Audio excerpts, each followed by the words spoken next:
Hello everybody, this is Kiereek here, and this is our review portion for Dark Souls 2. Now this is Dark Souls 2 without the DLC. That's because I'm a cheap bastard, and DLC costs a lot of money, so I basically just haven't bought it yet. Now I keep waiting for it to go on sale, but because that new Scholar, Last Skin of the Scholar, whatever it is called, is out, they don't seem to want to discount it. And I don't want to upgrade. So, stalemate. Now, this one is still a pretty good game. It's an action RPG similar to Dark Souls 1 in concept, but I'd say it has more of a focus on like an overstory, whereas the original Dark Souls had undertones, but this one has less deep lore. I'm going to attribute this to the loss of Miyazaki. Miyazaki didn't help direct this one, so I don't think it quite holds up on that account. Now, it has notable bosses. You can fight lots of enemies. It's still a tight combat game.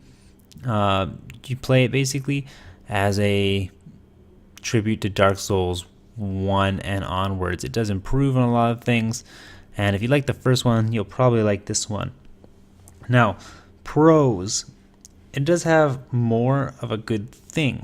And what I mean by that is there's more weapons, it feels like, there's more areas, and there's just in general more stuff to do, more ways to combat people. Combat in general involves a little more. I feel like this one had more environmental hazards, especially in some of those levels. A lot of the hazards were purely environmental, falling off things, getting stuck in sinkholes, all that kind of junk. It does have in NPC storylines, which is something the first game, let me see, did it really have that? Very slightly, not a whole lot, but this one definitely has more evolved storylines. You do have NPCs who you'll meet several times throughout the game. You're going to have to help them out and do things that progress them, and there are rewards for being vigilant with them. If you do complete their challenges, keep them alive, summon them appropriately, well, they will reward you for it, and it's kind of cool to have that kind of engagement with them in this one. Now, there are good side bosses, and they're pretty challenging. I'm thinking of things like the Dark Lurker. You know, he's not a required boss to beat the game, but boy, is he tough. That's the toughest boss for me, for sure. And it's nice to have those optional challenges. I feel like the first one didn't have very many of those. There's the Hydra, and you know, that's really all that comes to mind for me off the top of my head. And while those were enjoyable, it's nice to have extra things to do to kill some time instead of just rushing through the game. Otherwise, it feels like I'm going through it too quickly. Now, there are more possible solo runs capabilities in this game. I feel like in the first game, doing a solo run at some points, like the Four Kings, can be kind of hard. Although some people recommend doing it without help because of their lower HP. But Small and Ornstein, I never liked doing that solo. But this one, I don't think there was anybody who really made it really easy if you had a partner. In general, you can do it all solo, and it's not too bad, although there are some points like those two knights that really bugged me, one with the bow and one with the halberd. That was a little hard. Now, finally, last great thing, graphical improvements I thought were pretty good in this one. I talked about in my last review for Dark Souls 1 about textures and stuff, and it was kind of iffy. A lot of the textures were low resolution, and unfortunately, like, that does take away from it a bit. There's no getting around that. This one definitely improved in that sense. There's a bit of bloom or blur or something like that going on in this one as well, and I find that it's pretty nice, but it's not a huge improvement. Like, it doesn't really matter that much. Alright, as for the cons, it seems like the combat's a little less responsive than before.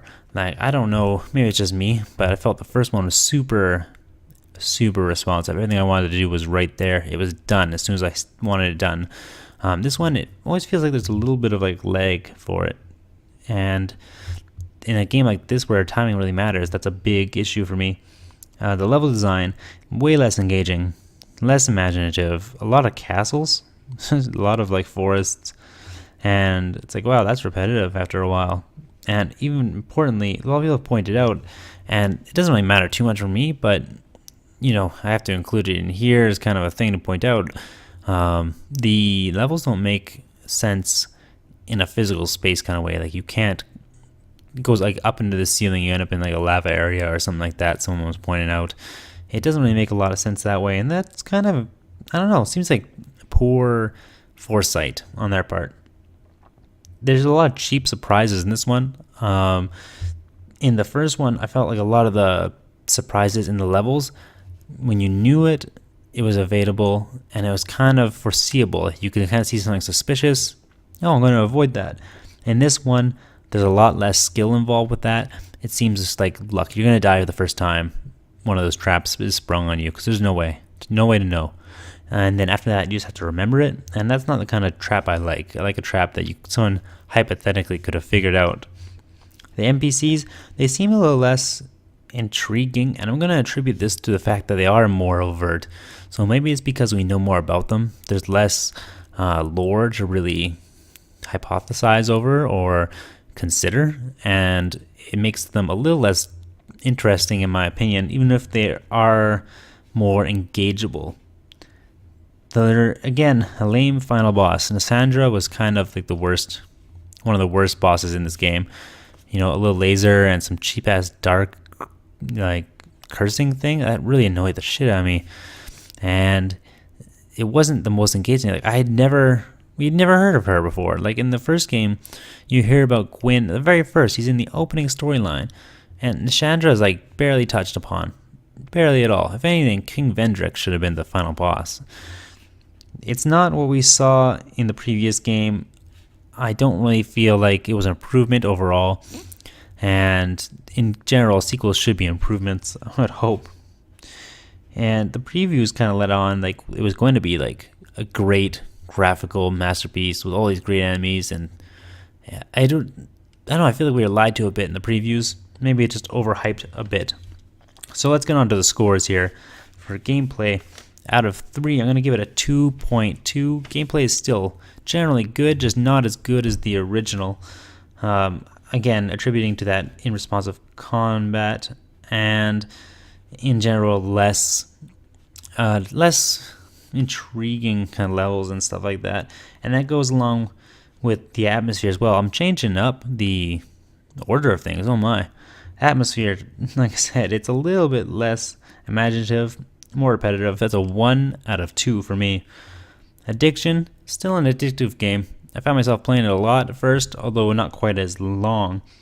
1.2 out of 2, I think sufficient for something that does bring you back but doesn't keep you there forever. Reliability, 1 out of 1, never had an issue with it. From's pretty good with that with their games. Armored Core games, Dark Souls games, they're always pretty reliable. And finally, replay value. There is replay value here. I feel like it's a lot less. The length of the game is longer. It takes longer to get through. I don't really see the difference in builds as much in this one, so I'm going to have to give it a 1.3 out of 2. That brings the total to 6.7 out of 10. Now that's a far fall from the 9 out of 10 I gave Dark Souls 1. So don't think that I don't like this game. It's just not the same for me, I know a lot of people do love it. Some people feel it's better than the original, but to me it just didn't quite add up. I hope you enjoyed this. Please watch the gameplay portion of Dark Souls 2 and have yourself a great day. There's also a Dark Souls 2 playlist if you want to check it out. It's basically a playthrough of the game, and I'd really appreciate it. So thanks for watching. Have yourselves a great day.